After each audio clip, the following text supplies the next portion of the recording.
Oh, Stranger Things, it's been too long. For those who aren't familiar with my history with this show, I watched it late 2016 and then made a rather large two-part all questions answered attempt, and it wasn't that bad. I also did 2 separate season 2 trailer dissections when each came out in 2017, as well as a theory upon the season's release when I did some more predicting. There's been a large gap between the recent seasons, however, and the last time I really talked about this show was when I analyzed the first trailer for season 3. You should probably watch that video, I might link it above. Why? Because it's fascinating. I kind of predicted half the season with very little to go on, and to this day I'm confused as to how I managed that. There was some character that was in the trailer for half a second, and I said he looked Russian to me, and ran with it, theorizing on the entire season, and then basically attempting to predict season 4 as well. On the off chance that my season 3 predictions actually came true, but then they somewhat did, and thus my season 4 predictions still stand to this day, and I haven't felt the need to come back to this show yet, but, I might as well, because they're dropping more and more teasers for the 4th season, and I have expanded my assumptions regarding the origin of the Upside Down.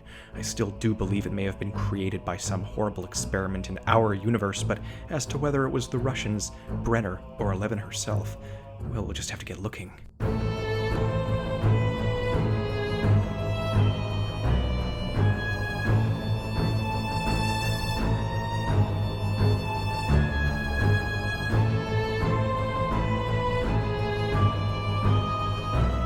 Hello, I'm the Theorizer. I've tweeted many mini-theories ever since the 3rd season came out, and I did review it on my channel during a stint of experimental content. I don't really watch or read other Stranger Things predictions, but I am aware of the one that states Brenner's test experiment number 1 became the Mind Flayer because, well, it's in a similar vein to what I've always been saying about it, which is that not only is its origin linked to our world, and not only is it a relatively new being, but that some character we already know on the show could be the Mind Flayer, and that the Upside Down is just our future, perhaps even 2021, explaining why the show takes place in the 80s. Now, as for what kind of crazy interdimensional time-traveling nuclear experiment did this and turned whatever character into the Mind Flayer, we don't know yet, but as for which character it is, which one became the beast, well, it doesn't seem to be Billy, which was my prediction before the 3rd season, so is it Mike?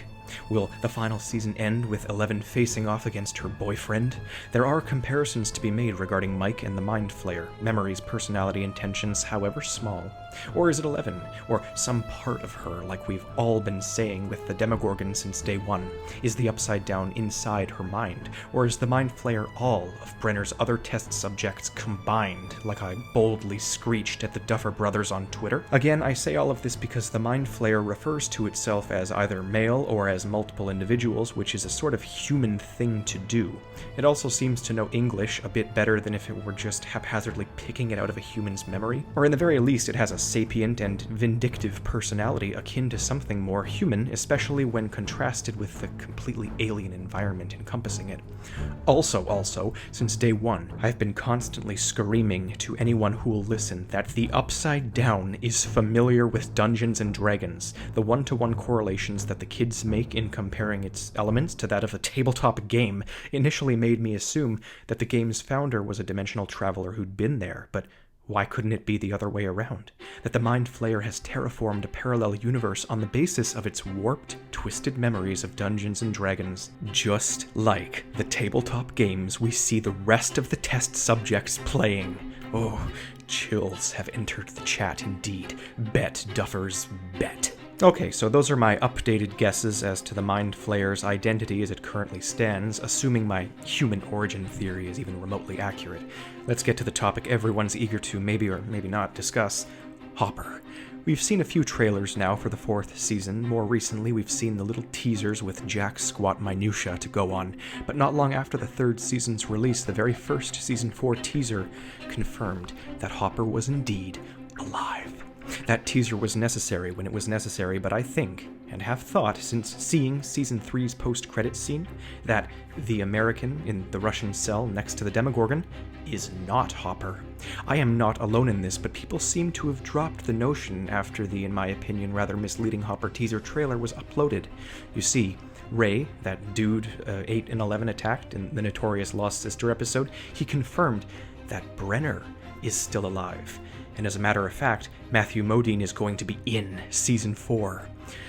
This has been known for quite some time, and the flashback teaser is more proof of this. But he won't just be returning for a flashback. It's been vigorously hinted at that he'll be a part of the present plotline of the show, and not just judging from what was learnt from the assault on Ray Carroll either, let me tell you. And try to take this all in, okay? It's going to be quick and densely worded. I believe in the mere possibility that the end credits scene from Season 3 was in fact a flashback to before the first season, explaining why they didn't give a timestamp as they do every other instance, which would also make sense considering the flashbacks also seen in the teaser, implying a backstory to Brenner and the Russians, which would also make logical sense regarding the rather coincidental events in Season 1, say, I don't know, spying on a Russian and then suddenly just so happening to see an alien from a netherworld right there, and then link full circle into the present plotline of the show. Either Eleven had a pre-existing psychic link to the Upside Down, perhaps because Brenner's her biological dad, or perhaps because she's the Mind Flayer or something, I don't know. Or Eleven didn't have a pre-existing link, which means the Russians planted that and planned all of Season 1 with their trained Demogorgon. Both are equally intriguing ideas I've been formulating for years, but even if it's not connected in quite that way, I tend to think generally one of two things. Either Brenner was taken in and a part of this Russian insanity since before the first season, and the whole Upside Down tearing open and everything behind his motivation. That's what we're seeing here in a flashback post-credit scene. He's a part of the Russian stuff.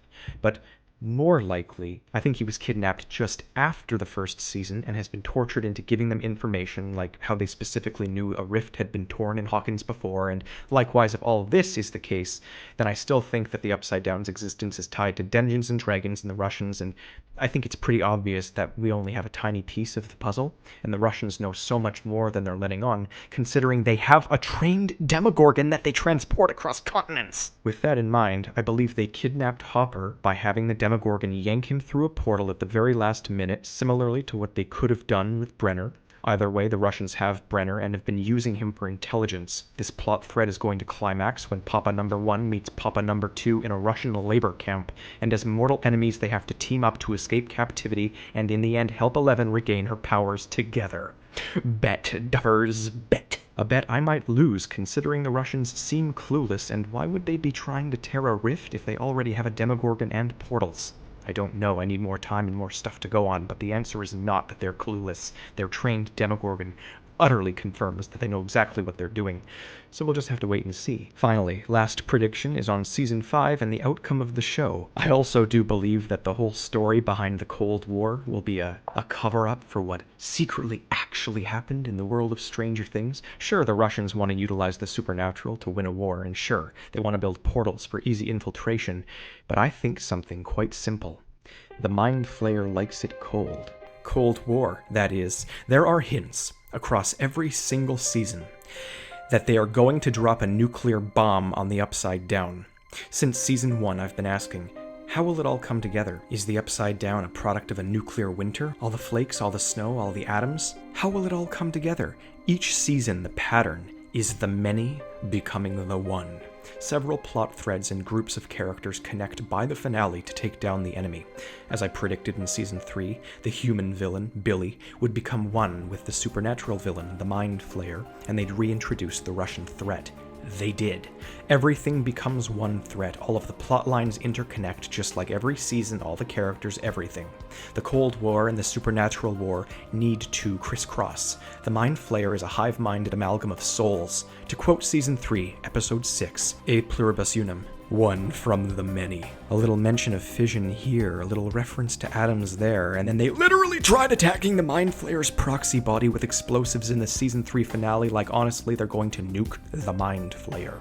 It's the natural progression of the converging plot threads. It'll be some big dramatic scene with a sacrifice, and then the result will be the Chernobyl incident is a cover-up for the biggest interdimensional conspiracy in history.